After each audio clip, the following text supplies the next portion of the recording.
So just about a month and a couple days from now, we get the NFL Draft. Pro Day's happening this week, and today Ole Miss quarterback Matt Corral will be throwing for scouts. Now, Ryan Wilson has him as his QB1 heading into the draft, but not as the first quarterback off the board. Matt Corral trying to ease any concerns teams may have after he sprained his ankle in the Sugar Bowl. He did not work out at the Combine. Taking a look at the quarterback draft rankings, according to CBSSports.com, Matt Corral is sitting there at number 1, followed by Liberty's Malik Willis, Kenny Pickett, Sam Howell, and then Desmond Ritter. Welcome back, Brady, Quinn, and Danny Kanell. I'm Amanda Guerra. Brady, how are we feeling about Pro Days now? We make such a big deal about these things. I mean, guys are out there throwing in T-shirt and shorts, and the reality is there is no pass rush. You know, we seem to be all in awe and enamored by Malik Willis's big arm. Well, we knew he had a big arm by watching the tape, watching the film from him at Liberty. We don't need to see him, drop back, scramble one way, scramble back the other way, and heave it down the field and act like that's some sort of accomplishment. I mean, the reality is you get paid to play when you get to the NFL because you get hit and knocked down, you got to get up and do it again. And you got to rush and everything else around you. So we make such a big deal about this stuff, and to me it's the most overrated thing. It's scripted. These guys have been preparing for it forever. I think it's the dumbest thing in the world. Do you remember when there would be, you'd hear like, ooh, he completed 44 or 46 passes. You should complete 44. Yeah. It should be confirmation is what you're looking for. The things that you thought about a quarterback, you just want to feel good about those leaving the pro day. Like that, and if there's concerns, like if you're concerned about arm strength, then you want to see him try to dispel that notion, go out there and throw a bomb 65, 70 yards and complete it. So to me, it's just it's the last piece of the puzzle before the draft. You should confirm what people are thinking about you. But I don't know, we'll get to it in a little bit. I'm starting to get some recency bias. And I hate when guys are these late risers because of what they did in a T-shirt and shorts.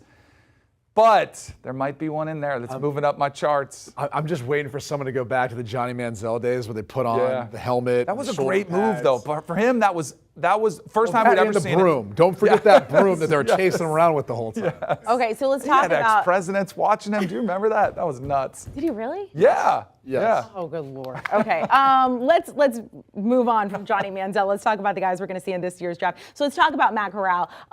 What are some strengths and weaknesses when it comes to him? Well, let me just start off by saying this. This young man is tough. I mean, I think it was Tennessee this past year. He carried the ball about 30 times. 200 yards rushing. He's not that big. No. I mean, but he would take a beating at times. He is tough as all get out. I love that about his game.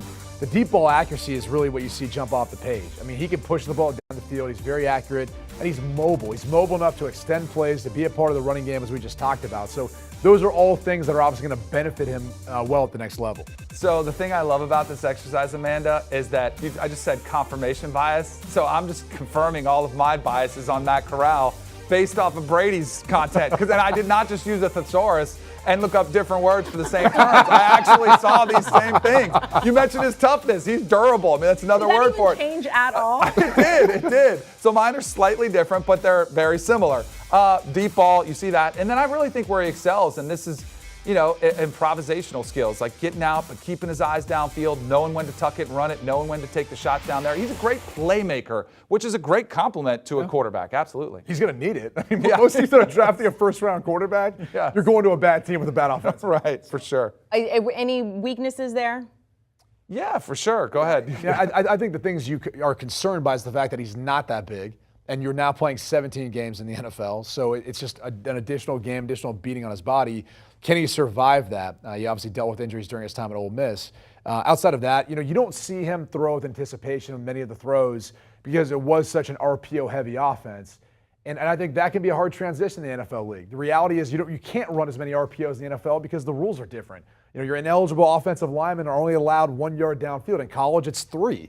And a lot of times, the way that's officiated, it's 4 or 5. It's hard for those guys to tell. So, the offenses are different. What you're asked to do as a quarterback is different.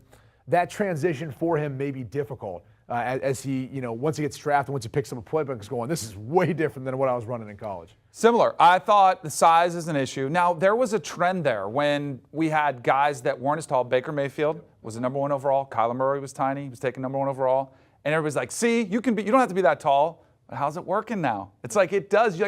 And I think there are outliers who can still excel. You don't have to be 6'4", But I do think it helps. And you're seeing guys like Josh Allen and other guys take over the league that have big arms and that can do all that you're asked to do. But I think it is a question. It is something that is a weakness. I mean, it's not a detriment or something that prevents Matt Corral from playing, but he's not your prototypical size.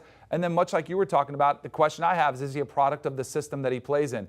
RPO heavy, they spread it all over the field. It's concepts that you don't run in the NFL. That to me is a question mark. How do you absorb an NFL playbook? And another thing that I don't think we talk about enough is footwork. I mean, I watched the footwork at the combine, and I'm like, have these guys never worked on fundamentals of a 3-step, 5-step drop? And the answer is no, because it's not talked about now. No one cares about it. But at some point, it's going to matter. Like Patrick Mahomes ruined everybody. It's so funny you say that, though, because the guys who have never done it, they look like a fish out of water doing it. Yes. You see them acting like they're driving back from under center. You're going, that does not look like how it's supposed to look. No. And there's other guys who improve and get better. Desmond Ritter was one in particular that when I was like, he wasn't under center a ton this year. But, man, it looks like he's played from under center. He looked very confident and calm, and he's a guy that's going to be a riser. Danny, you talked about height. Are we over the tiny hands concerned when it comes to someone like Kenny Pickett? Yeah, in all seriousness, give us things you like about Kenny Pickett and maybe some His concerns. hand grew. It did. He He's grew. smart. He should have been getting the massages like all the way like back in November and had the foresight. He could have grabbed it. He would have been 10-inch hands if he could have gotten them stretched out. I don't think we need to. Do you understand how this works? Massages. Do you understand how I they understand measure? putting on a second glove. No, but do you understand how they measure the hands? So they go like this. So they spread them wide like this. So they measure from your pinky to your thumb. So I can go about that. But if you can stretch it further and wider, it actually makes your measurement longer. So Kenny Pickett between now, stretched it out. yeah, he was getting massaged and learned how to stretch his hand. So he actually gained a 1/4 inch. There have been guys that have gained like a 1/2 inch. So yeah, do whatever you can because it's millions of dollars. I'm not worried about the hand. I don't love the gloves. Like he has to wear the gloves all the time. And I know you're like, well, Kurt Warner wore gloves, Tom Brady has worn gloves, other quarterbacks have done it. But then it becomes just one more issue you have to rely on. And what kind of conditions? Do you have to switch gloves if it's colder or rainy, or if it's humidity is an issue like Denver? I mean, gloves were great out there, but then maybe you want them a little bit with a little bit of water on them so that you could like counter the humidity. So I think that is. It's not something I would mark him down, but I think it is just another nugget to where he is. But I think the game day readiness of him being able to come in year one, pick up the system. He's played a lot of football. I think that's his biggest strength. He's the complete package of what you're looking for. Beautiful touch on his passes, can make all the throws you're required. He's got a lot of strengths to him for sure. I mean, you said he's the most NFL ready. He's the most experienced. And so if you're a team looking for a guy to come in right away and start and play for you, he is that guy. I'm not worried about the hand and all that. I mean, like I said, he's got gloves, and that eliminates most of that issue. I think the other thing that he possesses is the ability to run. And we phrase it in a bunch of different ways. Improvisation, mobility, but he is a legitimate run threat. If I'm not mistaken, I think he ran a 4.6 in the 40, something like that. Like that's fast enough to actually put in some run game for him, and we saw it at Pitt, and he'll be effective doing it. So it doesn't matter if it's the anticipation, the accuracy, in particular downfield, and some of those layered throws that aren't necessarily deep shots. They're more of a little arc and pace on them. He has displayed all of that this year. So to me, based on the tape, he is the most NFL-ready prospect of all these guys. Go ahead, yeah. To your point about his 40 time, I think it was 4.68. My jaw dropped. I was like, I did not see that. Even though he had the run with the fake slide and you've seen him move around, that was a jaw drop. Like that was huge for him to showcase that athleticism. So I'm not sure if you guys were copying one another's paper again, because there's only a one-word difference between your quote-unquote weakness. We have one hit wonder and 1 year wonder. Yeah. I'm not sure which was which, but that was the same concern for both of you when it came to Kenny Pickett. Yeah, I mean, he really burst on the scene this past year. And again, I don't know if we should be sitting around. This is what we do this time of year. We try to sit around and look for weaknesses, deficiencies, to poke and prod. But it's not us making this selection, making this pick.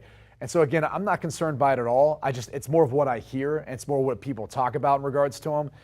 I'm not concerned though, even though last year was his best and by far and away his best year in his college career. That's how it should be. Yeah. I'll give you another example. Joe Burrow was a one-hit wonder. Like he had one great year, and before that it was a pretty average pedestrian year. The only difference is Kenny Pickett had, 4 years of like pedestrian average numbers, and then he burst on the scene with a receiver, Jordan Addison, who torched everybody. But he did exactly what you want him to do, and there's a reason we're talking about him. The other weakness I had for Kenny Pickett, and why I don't think he's a top 10 lock, and why there's not one in this class, and I say top tier arm strength, he can make all the throws. But if you're going to be a number one, top 5 overall pick, you got to have a wow factor with your arm. And I don't think he has that wow factor, which doesn't prevent you from being great. Tom Brady didn't have a wow factor arm, but it's one thing why I don't think we're talking about him as a top 10 pick. I'll put it this way. There is not one player in this draft at the quarterback position that has an exceptional talent at something. Mm-hmm. You know, whether it was Josh Allen, you'd see him throw the football and go, whoa. You know, Patrick Mahomes, the different arm angles and the sidearm and all that stuff. Whoa, that's different. You know, you see that in the draft and you go, okay, that is a unique. Lamar Jackson, his ability to run when he takes off, it's unlike anything that we've seen maybe since Michael Vick. When you see that, you go, that's the exception. Like, that's what's exceptional about it. I don't, and again, this isn't a knock to these guys. It's just none of these guys have that exceptional quality in comparison to previous year's drafts. Somebody who has been stealing a lot of hearts, Liberty's Malik Willis. I think in Ryan Wilson's last couple mock drafts, he's been the first quarterback off the board a couple times. He's Pete Prisco's second. What about his strengths and weaknesses, Brady? Well, he's got the strongest arm in this class. I mean, you see that jump off the the tape, and you saw it obviously at his pro day. The problem is there's some inconsistencies with his accuracy. And you see that throughout the course of the season, throughout the course of games, drives. That's a problem, especially at the NFL level. And he's going to go through some growing pains. The offense is going to be a big transition for him. The thing I like, though, too, and he is a running threat. I mean, much like we talked about Kenny Pickett, he can legitimately run the football and be a part of that. So that'll limit what some defenses can do against him. But he's got some of that arm talent we're talking about. Again, I wouldn't put him in the same category as a Josh Allen or Patrick Mahomes, Justin Herbert, some of those guys we've seen. But he's got plenty of arm strength, the best in the class. Wouldn't you put him there with Zach Wilson? Like Zach Wilson's throw, like the throw that everybody's making now, where you roll to your left and you throw back across your body. Like that was a wow throw. I think Malik Willis is a better prospect than Zach Wilson was. I was not high on Zach Wilson. Me too. I'm with you. I think his strengths are 3 words: upside, upside, upside. I mean, you guys know, we do picks all the time, like, hey, our Monday night picks of who's going to have the first touchdown. I love to take the longer shot to get that payday. Yeah. Some team is going to fall in love with the upside. That's why I would not be surprised at all if he's the first quarterback off the board, because there is, and you mentioned the Josh Allen comparison. He's not as big as Josh Allen, doesn't have the top tier arm strength, and he's not as fast as Lamar Jackson as a runner. But I do think he's sort of a little bit of a combo of those two players. Lamar Jackson, the running ability, but also playing at a smaller school like Liberty 2 years ago put the team on his back. And I think some of the reasons we saw some of his accuracy issues was a poor offensive line, didn't have great talent around him, tries to do everything, like this highlight we're looking at here, running all over the place, much like Josh Allen did at Wyoming. So I think people are going to compare him to Josh Allen and see that type of upside and take that swing for the fences with him. They better have that much patience then. Yeah. We tend to forget, because we look at Josh Allen now, we go, oh, he's one of the best in the league. We tend to forget what it looked like his rookie year, his second year, how it built up to his third year and fourth year. I hope whatever organization drafts him, they give him that opportunity to have consistency, stability, and be able to grow in that position. And give him a Stephon Diggs. That was a big transition. By year 3. Yeah. At some point, you got to give that was a big jump for Josh Allen when he got that game-breaking receiver. All right. Speaking of pro days, we've dug in the archives. Apparently, they love to do this.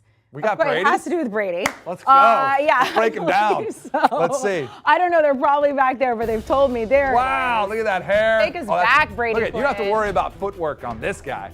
Look at that clean release. That was Matt Shelton. Leadership abilities, able to talk to Charlie Weiss, just dive in there with the coach. What do you remember about this day? For whatever reason, we did this last. So I had to wait forever to finally throw. We ripped off a lot of throws. But no, it was good. I mean, it was your typical pro day like we talked about. I met with a couple teams afterwards. We had one of our receivers come back who hadn't been there for a couple of years. And I remember the very first thing, there was a miscommunication on what route he was going to run. And so it was one of the first incompletions was the third pass I threw. And I remember being like, dude, we invited you to come back here to be a part of this. And now you're messing the whole thing up. So. You know what I noticed?